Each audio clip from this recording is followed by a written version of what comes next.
Halo teman-teman, bagaimana kabarnya hari ini? Semoga selalu dalam keadaan sehat. Oke, hari ini kita lanjutkan topik pembicaraan kita terkait topik-topik dalam geometri analitika ruang, yaitu pada hari ini kita akan membahas silinder dan kerucut selubung bola. Oke, jadi yang akan menjadi bahan review kita pada hari ini yaitu adalah permukaan yang berupa silinder dan kerucut, yang mana kedua permukaan ini dibentuk melalui sebuah bola. Jadi perlu diperhatikan ataupun perlu diingat kembali bentuk-bentuk persamaan bola beserta aspek-aspek yang ada di dalamnya. Untuk outline kuliah kita pada hari ini, ada 3 hal yang kita akan bahas, yaitu yang pertama bagaimana menentukan persamaan silinder selubung bola, dan yang kedua bagaimana menentukan persamaan kerucut selubung bola, dan yang terakhir kita akan lihat contoh-contoh soal yang terkait dengan silinder maupun kerucut selubung bola. Baik, kita mulai dari bagian yang pertama, yaitu silinder selubung bola. Jadi untuk konsepnya, kalian bisa memperhatikan gambar berikut. Jadi di dalam gambar yang diberikan, pertama-tama ada bola. Jadi bola yang berwarna hitam ini. Jadi itu adalah kondisi pertama yang diberikan. Kemudian kondisi berikutnya adanya garis-garis atau adanya suatu garis yang menyinggung suatu bola. Kayak yang menyinggung suatu bola misalkan garis ini. Tentu saja dari garis ini kita tahu vektor arahnya. Dan kemudian garis ini yang nantinya akan menjadi garis-garis pelukis dari silinder. Oke, garis-garis ini kemudian digerakkan sejajar mengelilingi bola. Kita perhatikan jadi digerakkan begitu sejajar ke sini. Jadi ada garis ini, yang ini sampai dan seterusnya mengitari bola demikian sehingga garis-garis tersebut melingkar mengitari bola dan akhirnya kalian bisa membayangkan akan terjadi sebuah permukaan yang berupa silinder. Jadi silinder yang terbentuk ini didasari pada awalnya ada sebuah bola dan kemudian garis pelukis dari silinder ini digerakkan sejajar mengitari bola tentu saja dengan vektor arah tertentu. Oke, jadi silinder selubung bola terbentuk dari mula-mula sebuah garis yang menyinggung bola, kemudian digerakkan sejajar, sepanjang atau mengitari suatu bola. Oke, lalu kemudian bagaimana cara atau prosedur menentukan persamaan dari silinder selubung bola ini? Oke, jadi untuk langkah-langkahnya saya kira ada 4 langkah yang perlu diperhatikan.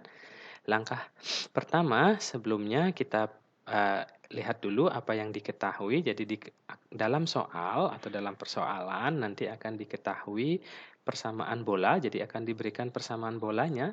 Jadi suatu yang diitari nanti oleh garis-garis pelukis dari silinder dan kemudian vektor arah garis-garis pelukisnya, yaitu kita misalkan atau diberikan dalam soal misalkan A, B, C. Jadi langkah-langkahnya adalah sebagai berikut. Yang pertama, ya ambil sembarang titik pada garis pelukis, misalkan X0, Y0, Z0. Kenapa kita mengambil titik ini? Agar kita bisa menentukan persamaan garis pelukisnya. Ya, jadi karena vektor arahnya sudah diketahui, dan kemudian kita perlu sebuah titik lagi yang ada di garis tersebut. Ya, sehingga dengan mengambil sembarang titik ini, kita akan bisa mendapatkan persamaan garisnya pada langkah kedua. Persamaan garis pelukisnya kita akan bentuk dalam persamaan parameter garis. Oke, jadi X sama dengan X0 plus lambda A, Y sama dengan Y0 plus lambda B, Z sama dengan Z0 plus lambda C, di mana X0, Y0, Z0 adalah titik yang berada di garis itu, dan kemudian vektor dengan komponen A, B, C merupakan arah ataupun vektor arah dari garis-garis pelukisnya. Jadi setiap garis pelukis dalam silinder mempunyai vektor arah yang sama karena tadi konsepnya garisnya digerakkan sejajar dengan garis-garis yang lainnya. Oke, ketika kita sudah mendapatkan persamaan parameter dari garis pelukis silinder tersebut, kita akan substitusikan persamaan tersebut ke persamaan bola karena ada sebuah titik pada garis tersebut yang menyinggung atau memotong bola. Jadi pada langkah ketiga kita akan substitusikan X, Y, dan Z pada persamaan parameter garis ini ke persamaan bola S. Oke, lalu kemudian dengan mensubstitusikannya sehingga yang diharapkan adalah kalian akan mendapatkan persamaan kuadrat dalam variabel lambda. Oke, jadi setelah disubstitusikan nanti dibentuk persamaan kuadrat dalam variabel lambda. Oke, lalu kemudian langkah terakhir, kita perhatikan bahwa karena garis-garis pelukis ini menyinggung bola dan dihasilkan sebuah persamaan kuadrat, berarti lambda akan bernilai tunggal atau dengan kata lain akar-akar persamaan kuadrat lambda tersebut adalah mempunyai akar kembar, yaitu artinya adalah diskriminan dari persamaan kuadrat yang didapatkan di langkah 3 nilainya adalah 0. Ya, dengan mengkondisikan tersebut, tentu saja nanti akan didapatkan persamaan dengan derajat 2 dalam variabel X0, Y0, dan Z0.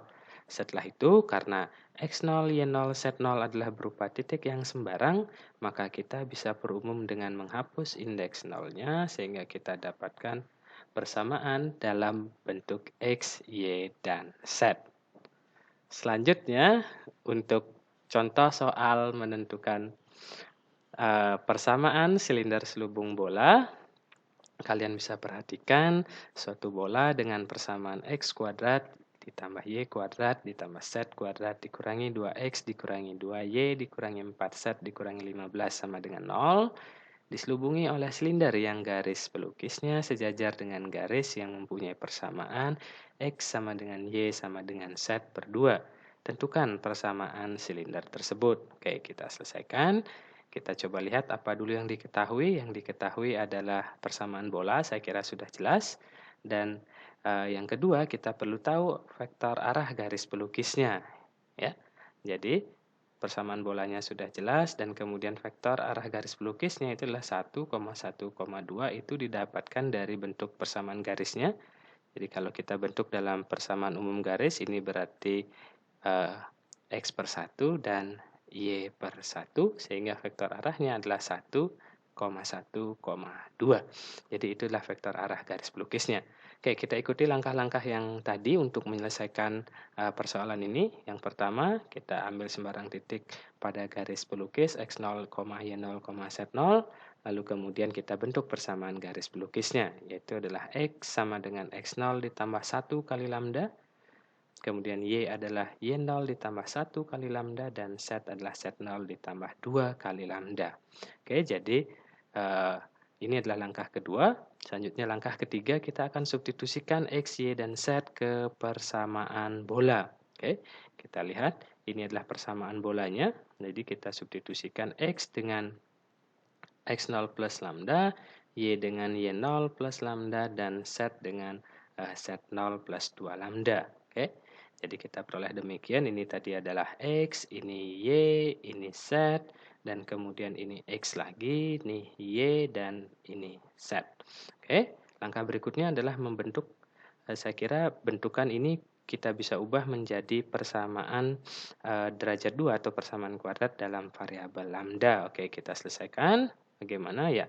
Untuk tiap suku ini kita jabarkan dulu, berarti kita akan dapat X0 kuadrat tambah 2, X0 lambda tambah lambda kuadrat, begitu juga suku kedua, suku ketiga, suku keempat, suku kelima, dan suku keenam. Oke, jadi sehingga kita dapatkan seperti ini. Langkah berikutnya kita kumpulkan untuk yang mempunyai derajat yang sama untuk lambda. Yang pertama adalah lambda kuadrat, kita bisa lihat di sini ada lambda kuadrat 1 ditambah 1, kemudian ditambah 4 lambda kuadrat. Oke, jadi kita bisa dapatkan ini, kita kumpulkan.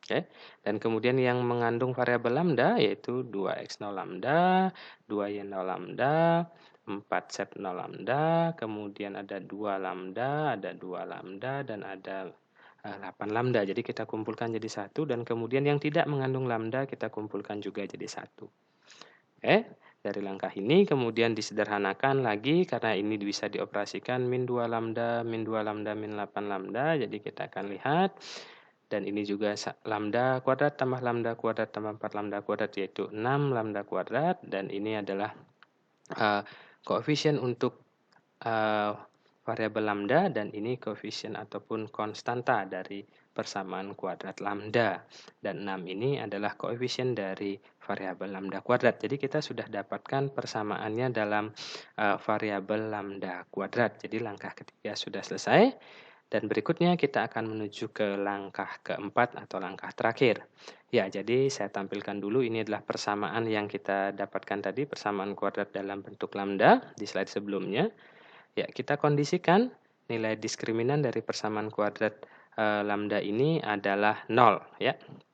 Oke, jadi diskriminan yaitu sesuai dengan formula untuk persamaan kuadrat AX kuadrat tambah BX plus C sama dengan 0, maka diskriminannya adalah B kuadrat dikurangi 4AC. Jadi ini kuadrat, ya, ini kuadrat, ini berposisi sebagai B, kemudian dikurangi 4 kali A, ini adalah A-nya, dan kemudian ini adalah C-nya. Oke. Jadi yang ini nanti nilainya adalah 0. Ya, tentu saja ini ada bentuk kuadrat dari 4 suku. Jadi saya hanya mengingatkan kembali bagaimana cara kita mengingat supaya lebih cepat untuk menyelesaikan pengkuadratan dari 4 suku. Oke, jadi masih ingat kembali bentuk A plus B plus C plus D kuadrat itu sama dengan semua suku dikuadratkan A kuadrat plus B kuadrat plus C kuadrat plus D kuadrat ditambah 2 kali kombinasi antara AB, AC, AD, BC, BD, dan CD. Oke, jadi ini adalah bentuk 4 suku yang dikuadratkan. Oke, kita akan cari masing-masing satu-satu. Kita akan cari nilai ini dulu, kemudian yang kedua kita akan cari nilai yang ini. Oke. Ya, jadi ini tadi ketika ini dikuadratkan mengikuti aturan yang ini kita terapkan. Oke.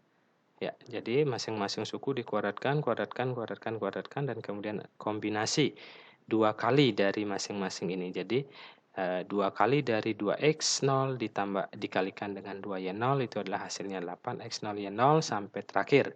Dia itu adalah 2 kali dari 4x0 dikalikan negatif 12 sehingga menghasilkan negatif 96x0. Oke, kemudian suku berikutnya dari D, yaitu suku ini, kita akan lihat hasilnya. Ya, ini biasa, tinggal mengalihkan distributif saja. Oke, kita dapatkan dua bentuk ini dan ini, lalu kita jumlahkan. Oke, hasil penjumlahannya adalah ini. Oke, dijumlahkan satu-satu.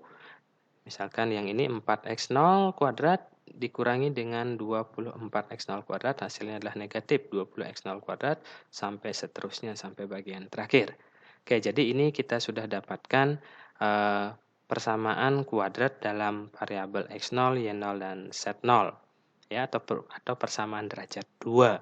Oke, karena x0, y0, z0 tadilah sembarang, maka kita bisa perumum, yaitu dengan cara menghilangkan indeks nolnya, sehingga kita dapatkanlah persamaan silinder yang kita inginkan. Jadi bentuk yang ini adalah penyederhanaannya, semua dibagi dengan negatif 4, semua suku, sehingga didapatkan bentuk yang lebih sederhana. Dan terakhir dengan menghapus indeks nolnya, kita akan dapatkan persamaan silinder yang kita inginkan. Jadi ini adalah persamaan silinder yang diinginkan dari persoalan yang disampaikan. Oke, jadi saya kira tidak begitu susah untuk konsepnya, hanya saja perlu ketekunan dalam menjabarkan atau mengoperasikan bentuk-bentuk aljabar yang ada.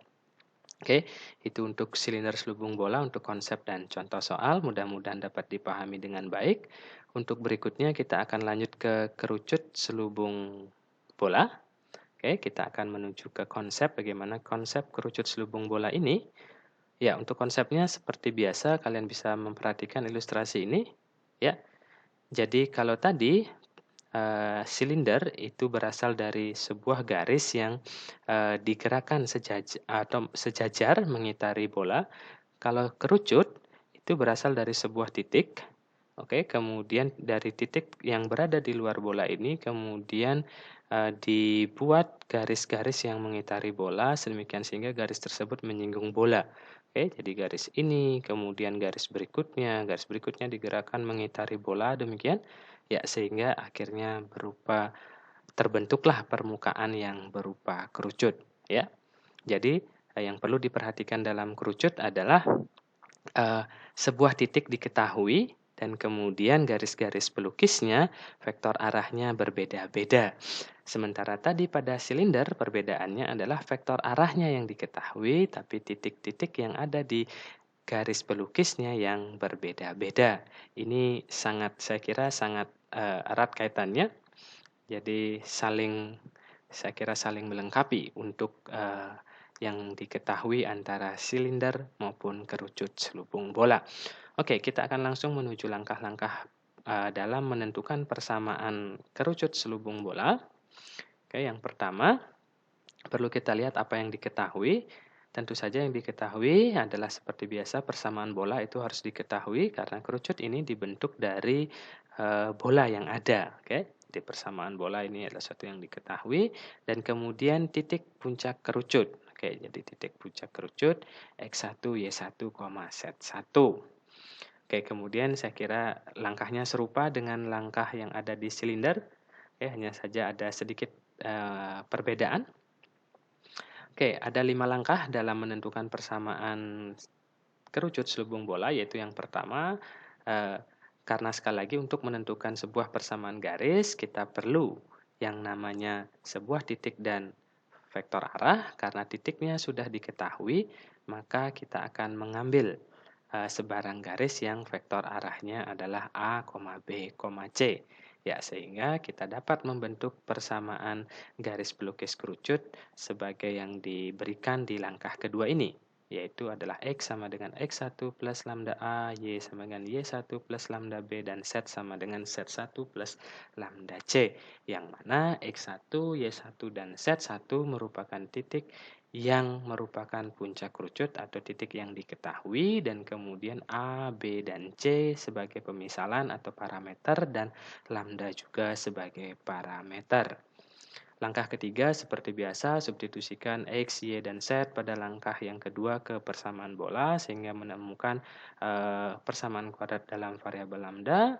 Kemudian langkah keempat, karena sekali lagi menyinggung sebuah bola berarti ada satu titik perpotongan sehingga menyebabkan akar-akar persamaan kuadrat dalam variabel lambda adalah akar kembar yang artinya diskriminannya adalah 0. Oke, didapatkan kemudian didapatkanlah sebuah persamaan saya kira dalam bentuk A, B, dan C.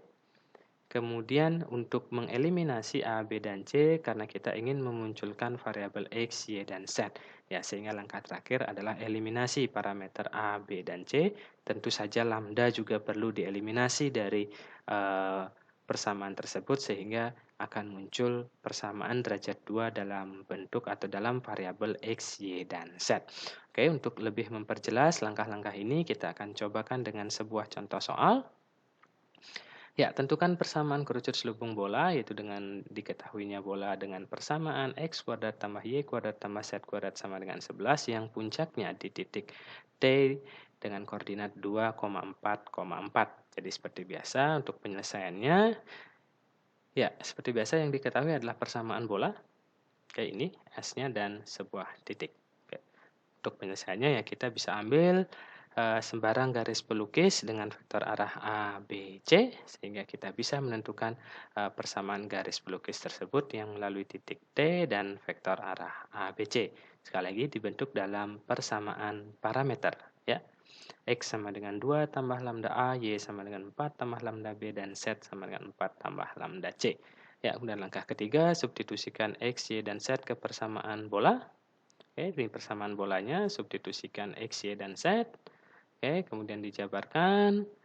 Saya kira cukup mudah, dijabarkan tiap suku. Jadi suku yang ini dikuadratkan penjabarannya akan jadi ini. Suku kedua akan jadi yang ini dan suku yang ketiga akan menjadi yang ini.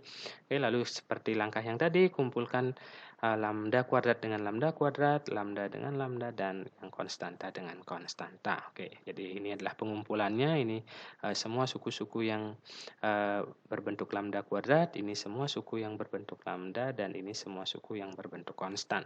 Oke, sehingga didapatlah persamaan kuadrat dalam variabel lambda. Oke.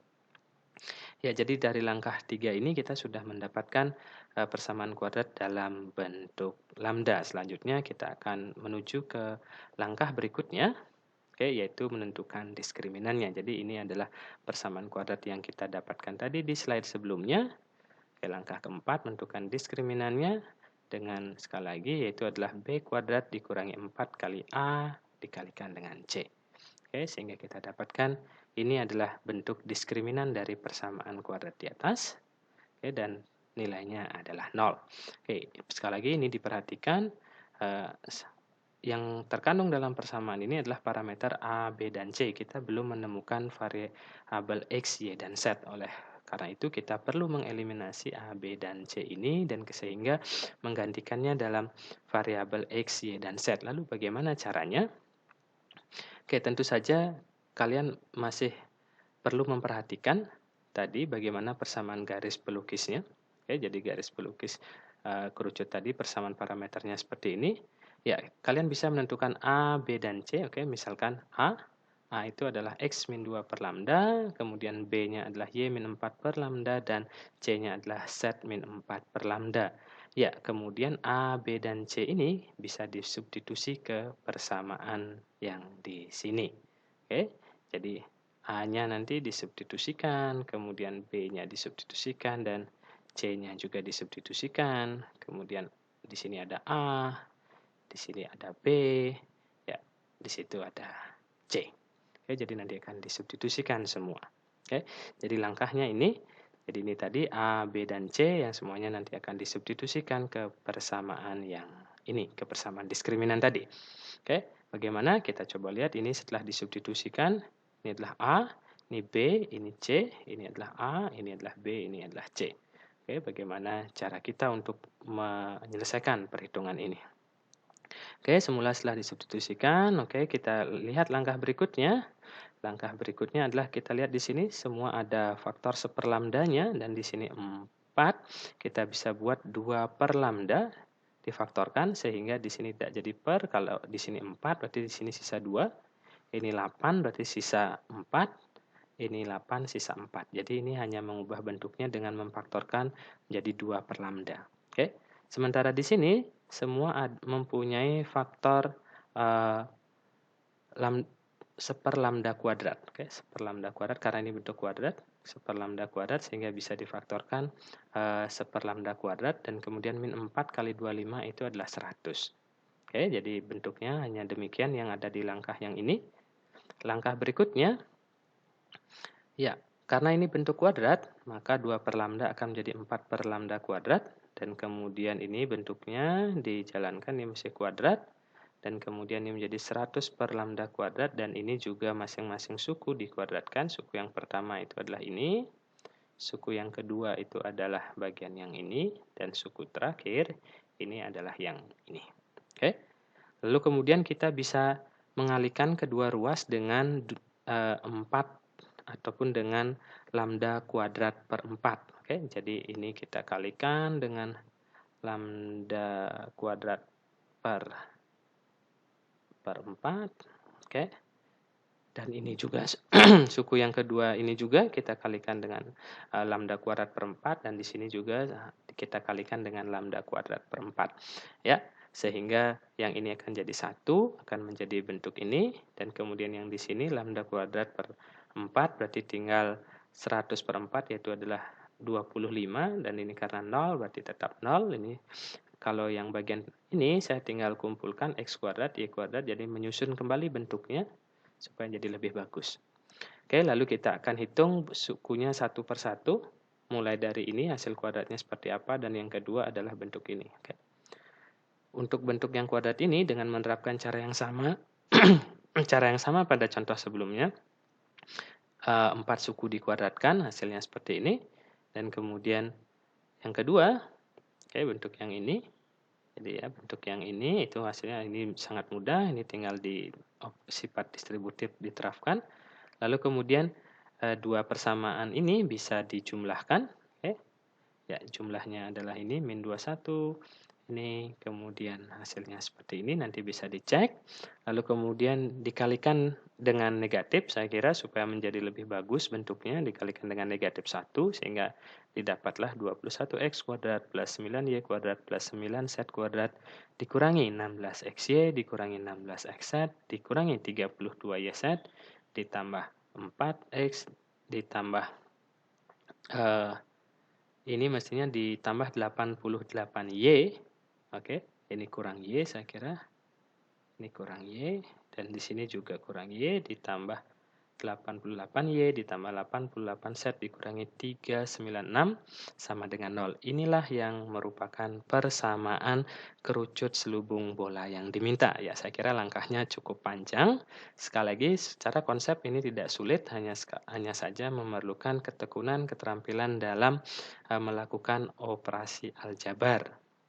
Oke, saya kira demikian untuk pembahasan silinder dan kerucut selubung bola. Mudah-mudahan ini dapat dipahami dengan baik dan semoga juga materi ini dapat bermanfaat untuk kalian.